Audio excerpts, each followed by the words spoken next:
Bonjour, bienvenue dans ce nouvel épisode. Aujourd'hui, j'ai une question par rapport à ton métier, qui est la suivante. Comment un chirurgien plasticien gère-t-il les attentes des patients? Bonjour, la gestion du temps par les patients en chirurgie plastique, bien écoute, c'est une question très spécifique. En fait, en y réfléchissant rapidement, il y a trois circonstances où on doit gérer le temps. Alors, la première circonstance, c'est l'urgence. Alors, comme le nom l'indique, en urgence, le temps est facilement géré, il faut agir tout de suite. Ouais. Donc, dans le cadre d'un accident, on va réparer tout de suite, dans le cadre d'une amputation, on va faire de la microchirurgie. Donc ça se gère dans les 6 heures qui viennent, voire dans les 24 heures. Donc la gestion du temps en urgence est réglée, c'est tout de suite. La deuxième circonstance où on peut se poser la question de la gestion du temps, c'est dans la chirurgie réparatrice. Alors généralement, quand on fait une chirurgie réparatrice, elle est prévue. Si je te prends un exemple du cancer du sein, le patient subit une intervention où, par exemple, on lui enlève le sein quand il y a un cancer et on prévoit la réparation. Donc cette réparation, elle est toujours prévue, elle est cadrée, elle est expliquée au patient. Et généralement, une réparation après une reconstruction, dans le cas d'une reconstruction, se fait un an après, plusieurs mois après l'intervention initiale. Parce qu'on laisse ces tissus cicatriser, etc., évoluer. Et on ne prévoit la reconstruction pas avant le 12e mois. Donc vraiment, ça, c'est aussi cadré. Donc l'attente est bien gérée parce que le patient est préparé avant. Il sait qu'il va avoir une grosse intervention de chirurgie qui va enlever une tumeur. Et la reconstruction se fera secondairement. Donc le patient, il est programmé, il est psychologiquement prêt. Ouais. Alors parfois, il demande à le faire le plus vite possible. Il est impatient. Et on le voit bien dans la reconstruction du sein, par exemple. Il y a deux attitudes. C'est soit la reconstruction mammaire immédiate, soit la reconstruction mammaire secondaire. C'est-à-dire qu'une fois qu'on a enlevé le sein, il y a, suivant le cas le type de cancer, on peut réparer immédiatement. Donc l'avantage, c'est que le patient, on lui enlève le sein et on lui répare, on lui reconstruit tout de suite le sein. L'avantage, c'est qu'il ne subit pas ce concept d'amputation. Il ne vit pas avec l'absence d'une partie de son corps. L'avantage donc est immédiat, parce qu'il a une reconstruction. L'inconvénient, disent certains, c'est qu'il n'a pas fait le deuil de son cancer, etc. Hmm. Et qu'il n'est pas prêt à la reconstruction. Et donc, parfois, il vaut mieux laisser le patient faire le deuil de sa maladie, de son cancer. Par exemple, on m'a tout enlevé, tout est parti, je suis guéri, et maintenant, je peux me concentrer à la réparation. Donc voilà, dans la chirurgie réparatrice, c'est assez bien cadré, le patient est prévenu. La vraie interrogation par rapport à ta question, c'est surtout la gestion du temps pour les interventions de chirurgie esthétique. Et là, c'est différent parce que, effectivement, le temps est important, le temps de préparation. Il y a des patients qui arrivent et qui veulent être opérés tout de suite. Donc ça, c'est pas très bon. Généralement, on préfère les faire attendre un petit peu pour bien leur expliquer les choses, pour bien leur expliquer les avantages, les inconvénients et surtout les remettre dans la réalité. Parce que souvent, il y a des patients qui ont une demande un peu compulsive. On n'aime pas trop le patient qui arrive tout de suite et qui veut se faire opérer rapidement, ça on n'aime pas trop. On préfère un patient qui arrive avec une décision qui a été mûrie. On prend le temps de lui expliquer les avantages, les inconvénients. On lui impose un temps de réflexion. D'ailleurs, la loi en matière de chirurgie esthétique t'impose, à partir du moment où tu vois pour la première fois un patient en consultation, il t'impose au minimum 15 jours avant de l'opérer. Ah Chose qui oui. pour nous est évidente parce que de toute façon on n'a jamais le temps de les opérer au bout de 15 jours, nos programmes opératoires sont toujours pleins donc on n'a pas le temps. Et deuxièmement, c'est logique, quand on fait une intervention comme ça aussi importante, Bah oui. on impose naturellement aux gens une période de réflexion pour qu'il prenne du recul, qu'il en parle autour de lui. Moi, j'aime bien quand je vois un patient pour la première fois pour une demande de chirurgie esthétique, après lui avoir expliqué, j'aime bien l'envoyer ou lui demander qu'il aille voir un autre chirurgien plasticien pour Ah ouais. qu'il, oui, systématiquement, quasiment pour les interventions, parce que ça lui permet d'avoir un deuxième avis. Tu sais, Hmm. quand tu fais une chose importante dans la vie, c'est toujours bien d'avoir plusieurs avis, au moins deux. Et donc, quand tu veux faire une intervention de chirurgie esthétique, c'est bien d'avoir au moins deux avis. Et c'est toujours positif pour le patient parce que si le deuxième chirurgien dit la même chose que toi, et qui pose la même médication et qui propose le même traitement, c'est positif pour le patient. Parce que le patient, au moins, il va à l'opération, qu'il aille avec l'autre chirurgien ou avec toi, c'est pas, ou avec moi, c'est pas gênant. Ce qui est important, c'est que le Mhm. patient soit content de ton intervention. Et quand les deux chirurgiens ont dit la même chose, Ouais. donc le patient, il va à l'opération beaucoup plus rassuré et tout est positif pour finalement le patient pour l'intervention, quoi. Donc Ok. après, le patient, il choisit entre le chirurgien avec qui il a eu le plus de bons contacts, etc. Mais ce qui est important, c'est que le patient ait pris le temps de la réflexion et qu'il soit sûr de l'intervention qu'il va faire. Donc en matière de chirurgie esthétique, la gestion du temps est assez facile. On impose aux gens, on impose aux patients un temps de réflexion et il le fait généralement progressivement. La décision est prise progressivement. Mais question un peu naïve, peut-être, tu n'as pas peur si tu envoies un patient chez un autre chirurgien que tu le Qui perdes? l'opère? Oui, oui, Ouais, je comprends ta question, mais ouais. non, j'ai pas peur. Parce que le but, c'est que le patient, lui, soit bien opéré. Hmm. Il a une demande. Quand tu as une demande dans la vie, quand tu as un problème, tu veux une solution. Donc, c'est complètement normal de prendre au moins deux avis. Oui, Quand mais tu fais quelque chose oui. d'important, tu veux au moins deux avis. Si les deux avis sont contradictoires, alors là, tu es interpellé, tu te dis, oh là là, il y a le chirurgien A qui m'a dit une chose, le chirurgien B m'a dit le contraire. Donc là, à la limite, tu vas avoir un troisième chirurgien pour voir quelle est la meilleure solution.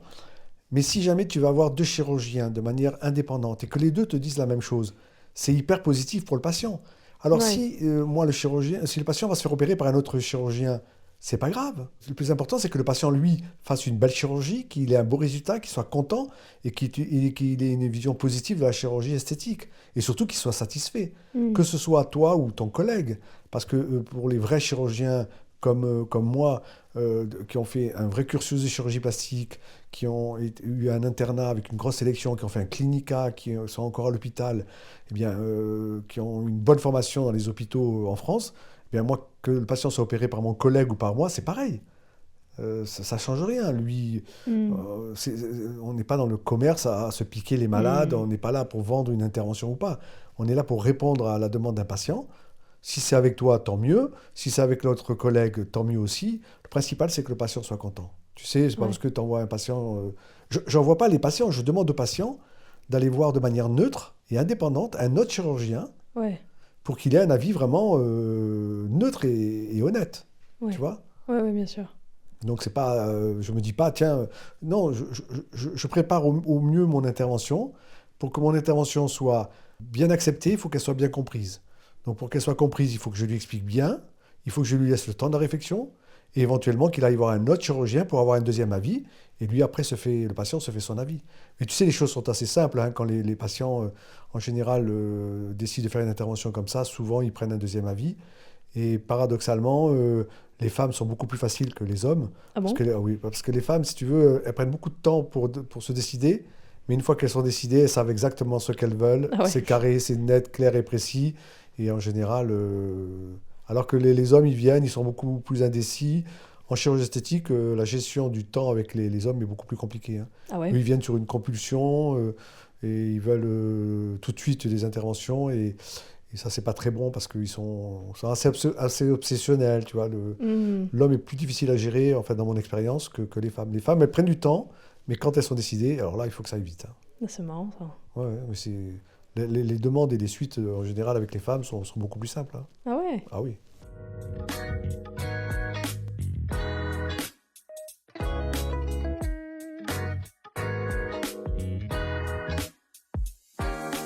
Et comment gérer si il y a un manque de satisfaction d'un patient par rapport à une opération après? La gestion de l'insatisfaction d'une intervention peut être simple et peut être complexe. Simplement, tu peux la gérer en expliquant, en essayant de gérer les complications, mais sinon, la gestion peut être compliquée. C'est-à-dire, qu'est-ce que tu appelles insatisfaction? Bah, par exemple, si quelqu'un est venu te voir pour une reconstruction nasale, donc une rhinoplastie ou quoi, et qu'ils sont pas satisfaits du résultat. Alors, l'insatisfaction, il faut d'abord, dans un premier temps, la comprendre. Il faut comprendre que si le patient n'est pas satisfait, c'est qu'il y a une raison. Et d'ailleurs, moi, souvent, en consultation, quand je vois un patient, on a l'habitude de leur expliquer toutes les suites opératoires et les complications. Et parmi les complications, moi, j'aime bien expliquer une complication dont on ne parle jamais, c'est justement l'insatisfaction. Ouais. Parce que quand un patient a fait une opération de chirurgie esthétique et qu'il est insatisfait, ah ben moi je mets ça dans le côté des complications. Parce que ça veut dire que tu n'as pas, t'as pas eu une suite logique à ton intervention. Parce que pour qu'une intervention soit réussie, il faut que la cicatrice soit belle, il faut que la chirurgie soit invisible, il faut que ça fasse pas mal, il faut que le résultat satisfasse le patient. Donc s'il est insatisfait, dans un premier temps, comprendre l'insatisfaction, ne pas lui tourner le dos, ne pas minimiser les choses, ne pas renvoyer l'insatisfaction au patient, parce que souvent il y a des chirurgiens qui, par panique ou par manque d'habitude, dès qu'il y a un patient qui n'est pas content, montent sur leurs grands chevaux, nient les choses, etc. Non, ça c'est vraiment une chose à ne pas faire. Il faut accepter d'abord qu'on n'est pas parfait, que ce qu'on a fait n'est pas parfait, il faut accepter qu'il y ait une insatisfaction. Il faut accepter que le résultat ne soit pas parfait. Donc ça, on l'explique au patient, on le comprend, on voit avec lui quel est son niveau d'insatisfaction. Si c'est de l'ordre d'une complication, par exemple la cicatrice est inflammatoire ou qu'il y a un hématome, des choses comme ça, donc ça c'est nous chirurgiens qui sur le plan technique le gérons. Un hématome, on va l'évacuer, une cicatrice, on va la reprendre. Si le geste n'a pas été parfait sur le plan esthétique, on peut faire une petite retouche. Donc la retouche, elle fait partie de l'intervention, elle est expliquée avant d'opérer. On explique au patient, vous savez, dans votre intervention, et notamment dans la liposuction par exemple. Dans la liposuction, celui qui n'a jamais fait de petite retouche, ça veut dire qu'il n'a pas fait beaucoup de liposuction. Quand on fait des centaines de liposuctions, il peut arriver de temps en temps qu'il y ait un petit geste complémentaire à faire. Donc ça fait partie de l'intervention, on l'explique. Donc devant une insatisfaction qui est classique, on peut proposer une solution, une petite retouche ou un petit geste complémentaire. Mais il faut accepter l'insatisfaction. Ensuite, il faut voir de quel ordre elle est. Si c'est une insatisfaction imaginaire, bon, ben là, on va le traiter par la gestion psychologique du patient, par l'entourage, par voilà, on garde un contact avec le patient et on essaye de lui expliquer les choses en lui expliquant que ça va évoluer, on le rassure, on l'encadre et on l'entoure pendant la cicatrisation. Si l'insatisfaction elle est réelle sur une complication, comme je te l'ai dit, eh ben, on la répare, on fait une Oui, oui. retouche. Donc là, on attend plusieurs mois, plusieurs semaines, plusieurs mois avant de faire une retouche. Donc ça, c'est bien expliqué au patient. Généralement, il le comprend. Une complication qui est bien expliquée, bien prise en charge, ça finit toujours bien. Mm. Après, il y a l'insatisfaction qui est disproportionnée, c'est-à-dire que le patient te demande, par exemple, un nez comme ça et que tu ne fais pas ce nez-là. Voilà. Donc si Ouais. l'insatisfaction est manifeste et qu'elle correspond à un manque de coordination entre toi et le patient, donc là, effectivement, il faut essayer de le gérer, quoi.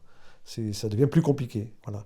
Et puis parfois, tu as l'insatisfaction qui est complètement disproportionnée, où le patient va être querellant, tu n'as pas cerné que derrière cette intervention, il y avait un problème psychologique, etc. Il y a quelque chose sur lequel tu es passé à côté. Ça peut arriver, c'est-à-dire que tu crois que le patient a bien compris, tout est nickel, etc. Et en fait, tu n'as pas par manque d'expérience, tu n'as pas noté qu'il y avait un petit problème psy derrière. Et donc là, il y a une décompensation et là, ça peut finir sur le plan juridique. Il y a des patients qui, pour une petite insatisfaction, vont porter plainte, vont t'embêter, etc. Donc ça, c'est une gestion qui est plutôt psychologique, voire psychiatrique.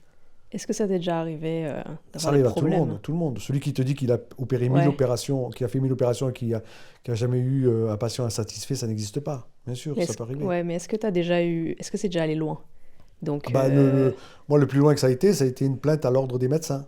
ok. Une patiente qui était insatisfaite pour laquelle j'avais fait une intervention de chirurgie esthétique et tout s'était bien passé, etc. Et les suites opératoires superbes, etc. Mais elle était insatisfaite du résultat, ce que je peux comprendre. Hein. Je peux comprendre qu'un patient soit insatisfait du résultat. Mhm. Mais ce qui nous arrive souvent et qui est dramatique pour nous, c'est que quand on a une complication, on l'explique, on peut la gérer, on peut faire une retouche. Le pire qui puisse nous arriver, c'est quand la patiente est insatisfaite, par dépit, elle va voir un autre chirurgien. Et là, Ok. généralement, le pire qui puisse nous arriver, c'est quand elle tombe sur un bandit ou Mm. un collègue qui n'est pas du tout confraternel. C'est-à-dire qui profite de la situation pour te critiquer, pour dire des choses négatives sur toi, etc. On va dire que t'as mal fait. En disant, voilà, vous avez Ouais. été raté, moi je suis le sauveur, je vais vous réparer, etc. Mm. Et lui en profite pour d'abord charger les honoraires, c'est-à-dire que la même opération, il va multiplier par deux en se disant, tiens, je vais pouvoir... Donc il profite du malheur de la patiente pour se Mm. valoriser, pour t'enfoncer toi, et c'est ce qu'on appelle des gens pas collègues, c'est des gens qui sont pas trop corrects. Et ça, c'est le pire qui puisse nous arriver parce que moi, quand je reçois un patient qui a eu une complication avec un autre chirurgien, je dis jamais du mal du chirurgien. J'essaie toujours de me dire que ça peut arriver à tout le monde. L'idéal, c'est que le patient soit rassuré, pris en charge. Ça ne sert à rien de dire des choses négatives, etc. Parce que ça enfonce encore plus le patient. Parce que le patient, tu le culpabilises, tu dis, ah ben voilà, le chirurgien est mauvais, il vous a raté, etc. Ouais, elle va Donc se dire qu'elle a pris une la mauvaise patiente culpabilise encore plus, décision, et ça ne lui apporte rien à la patiente. L'idée, c'est que quand un patient a un problème, c'est de l'aider, de la réparer. Donc si elle a eu une complication et qu'elle a perdu confiance avec son chirurgien, eh bien toi, tu lui redonnes confiance, tu expliques que ça peut arriver, que c'est pas grave, que ça se gère, que tu comprends son problème et que tu vas essayer de la réparer comme l'aurait fait l'autre chirurgien. Et par exemple, si un patient ou une patiente est insatisfaite d'un résultat, donc tu conseilles de repartir voir le chirurgien qui a fait l'opération et d'en discuter avec lui du coup pour en premier essayer lieu, quand tu as un patient qui a l'impression d'avoir été raté ou une complication réelle, d'abord, tu essaies de comprendre sa demande, tu essaies de comprendre la situation, voir d'où ça vient, est-ce que c'est une complication réelle, est-ce que c'est une complication suite à l'opération, est-ce que c'est par rapport au patient, l'entourage, etc. Tu essaies de comprendre la situation et tu essaies de vraiment écouter la patiente. Il faut vraiment être à l'écoute, la laisser parler, l'écouter, etc. Ça, c'est très important. Ensuite, tu la rassures pour lui dire, tu essaies de la rassurer pour lui dire que de toute façon, il y a un problème, on va le gérer et c'est gérable. Tu essaies de la rassurer, quelle que soit la solution, il y aura une solution. Ensuite, tu lui donnes un maximum d'informations, parce que parfois, il y a des gens qui pensent que c'est une complication, que c'est dû au chirurgien, alors que le chirurgien, par exemple, quand tu as un hématome, après toute opération, tu peux avoir un hématome. C'est une poche de sang qui se fait, parce que après l'opération, il y a un saignement anormal. Le chirurgien qui te dit qu'il n'a jamais eu d'hématome est un menteur. Tout chirurgien sur la Terre qui fait des opérations, tôt ou tard, aura un hématome. Oui, parce c'est que comme ça l'infection. arrive relativement Ça peut souvent. arriver, ça fait partie de l'aléa thérapeutique. Ouais. C'est-à-dire celui qui te dit qu'il n'a jamais eu une infection post-opératoire, c'est un menteur. C'est-à-dire c'est quelqu'un qui n'opère pas. Quand tu opères 1000 patients, tu as tôt ou tard une infection. Parce que sur la peau, même si tu l'opères dans un bloc opératoire, que tu te désinfectes les mains, de temps en temps, tu ne sais pas pourquoi, il y a une petite... Mais tout ça, ça se gère très bien. Une complication, c'est pas grave. Ce qui est grave, c'est quand le chirurgien tourne le dos à la complication et ne la gère pas. Mais une complication bien gérée, dans 90%, ça se termine bien. Il faut la gérer tout de suite, il faut l'affronter, il faut accepter qu'il y ait une complication et il faut l'expliquer. Donc le patient, tu lui expliques et tu lui donnes un maximum d'informations pour essayer de la déculpabiliser elle, parce que parfois il y a des patients qui se culpabilisent, qui disent « Ah docteur, j'ai fait des bêtises, j'ai pas bien fait les soins, etc. » Non, non, c'est pas votre faute madame. Ça peut arriver, mais on va gérer les choses et ensuite tu lui proposes une solution. Mais la solution, généralement, tu lui proposes toujours, moi j'essaie toujours de montrer le côté positif, de lui demander de revoir son chirurgien, parce que même s'il y a eu en post-opératoire une malentente, etc., il faut qu'elle le revoie parce que c'est lui le mieux placé pour prendre en charge la complication, parce que c'est lui qui a fait l'opération, il sait ce qu'il a fait, etc. Donc je la rassure, parce que parfois des patients, ils viennent juste parce qu'ils ont un doute. Ils viennent, ils disent « Ah docteur, j'ai eu ça, etc. » Là, tu les rassures et tu les renvoies au chirurgien. Ça ne sert à rien de dire du mal du chirurgien, etc., sauf si tu as vraiment affaire à un bandit. Mais si parfois, de temps en temps, tu as des patients qui ont affaire à des bandits, ça ne sert à rien de dire que c'est des bandits, mais effectivement, tu ne les réenvoies pas au chirurgien. Quand tu vois que le chirurgien n'est pas du tout compétent, qu'il a fait une intervention qui n'est pas du tout de sa spécialité, qu'il est mal formé ou qu'il n'est pas du tout diplômé, et que, bon, alors là, tu ne le renvoies pas à ce chirurgien-là. Là, tu la prends en charge, toi. Mais la gestion d'une complication, c'est pas facile, ça prend du temps, ouais, effectivement. Mais je dirais que la première chose, c'est de les rassurer, de les écouter, et puis surtout de leur donner, de leur proposer une solution. Est-ce que c'est possible d'anticiper une potentielle complication avant l'opération? Bien sûr. Bien sûr, la complication, pas toutes, mais la majeure partie des complications s'anticipent parce que avant de faire une intervention, tu vois le patient en consultation 1, 2, 3 fois. Et c'est au cours de ces consultations que tu fais ton métier de médecin, c'est-à-dire que tu interroges les patients. Et dans l'interrogatoire, tu leur demandes notamment tous les antécédents qu'ils ont, sur le plan médical, sur le plan chirurgical. Tu essayes de comprendre l'habitus. L'habitus, c'est comment il vit. Par exemple, je te prends un exemple bien précis. Si un patient fume beaucoup, qu'il est en mauvais état général, qui fume un paquet de cigarettes par jour, tu ne lui fais pas un lifting. Parce que tu sais que le risque de complications, de cicatrisation est important. Donc, tu anticipes en fonction de l'habitus, du mode de vie du patient, de ses antécédents, etc., des opérations que tu ne fais pas ou tu prends des précautions. Si un patient est sous anticoagulant, c'est-à-dire qu'il a le sang qui est très fluide, qui saigne beaucoup, tu ne fais pas des interventions où il y a des gros décollements, où tu ne fais pas des interventions qui ont un risque de saignement important, parce que tu sais qu'en post-opératoire, ce patient-là va Ouais. risquer de beaucoup saigner. Donc bien sûr, les complications s'anticipent en fonction des antécédents du patient, de son mode de vie et de son état général. Bon, ensuite, tu peux anticiper en fonction de l'endroit où tu opères, parce que si tu as une opération très compliquée, ben, tu vas le faire dans une clinique avec un beau bloc opératoire, avec une réanimation, etc. Parce que tu sais que si tu as un pépin post-opératoire, tu peux le prendre en charge. Tu anticipes par exemple les complications en fonction de la surveillance post-opératoire. Si tu as une intervention qui demande vraiment une grosse surveillance horaire par une infirmière, etc., il vaut mieux opérer dans un centre hospitalier ou dans une clinique où tu as vraiment des infirmières compétentes qui vont surveiller les suites opératoires. Donc tu peux anticiper la majeure partie des complications.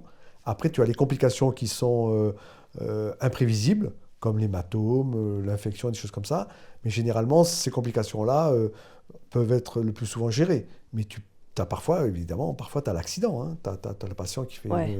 un gros hématome. Donc à ce moment-là, il faut le reprendre chirurgicalement tout de suite. C'est pour ça qu'on est toujours de garde, on est toujours d'astreinte, on est toujours, quand on opère, ben, on est toujours pas tranquille. C'est parce que c'est un métier où on est on duty en Ouais, permanence. je Hein. sais, tu dis tout le temps que tu as ton téléphone qui est allumé quand Bah, bien sûr, bien toute la sûr, bien sûr. nuit Ah et bah, bien sûr, bien que sûr. le lendemain d'une opération, t'es... Ah ben moi, après une journée opératoire, Ouais, etc., j'ai un rituel. J'ai toujours mon pantalon, un t-shirt et mes chaussures sur la chaise au cas où. au cas où. Dès que le téléphone sonne dans la nuit, en téléphonant, je me rhabille déjà parce Ouais, tu que sais déjà. je sais déjà qu'il faut que je reparte, etc. Hmm. Bien sûr. Et alors, il y a des interventions, par exemple, les plasties abdominales, les liftings du ventre très importants sur les gros ventres. Donc là, il y a souvent un risque d'hématome, etc.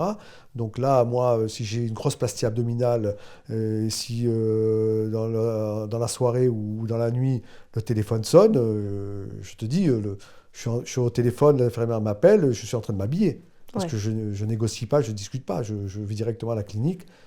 Parce que ça fait partie des bien sûr. interventions où dès que tu as un doute, il vaut mieux retourner au bloc opératoire et Ah gérer le ouais. problème tout de suite. Et Parce dans ce cas-là, tu que ramènes le patient au bloc et ah oui, tu, oui. Bah, tu généralement, enfin... on a bien l'habitude, ou dès qu'il y a une complication post-opératoire, par exemple le saignement ou un hématome, des choses comme ça, on redescend tout de suite le patient au bloc opératoire. L'anesthésie lui fait un petit shoot, lui fait une petite sédation pour que le patient soit relax, qu'il n'ait pas mal, etc. Et oui, on descend systématiquement au bloc opératoire, comme ça on travaille proprement, stérilement, on hmm. se réinstalle, tac, tac, tac. Mais la nuit, ça va très vite parce que bon, on a l'habitude, donc comme il n'y a pas une grosse activité à la clinique, donc on va tout de suite au bloc opératoire, Ouais. l'anesthésiste est là, on- Et tu vois quel est le problème, en alors fait. on règle le problème, s'il y a un Ouais. saignement, un hématome, etc. Donc on gère tout de suite le problème. Ouais. Mais on le gère tout de suite. Une Hmm. complication, je te dis, c'est pas grave quand elle est gérée tout de suite.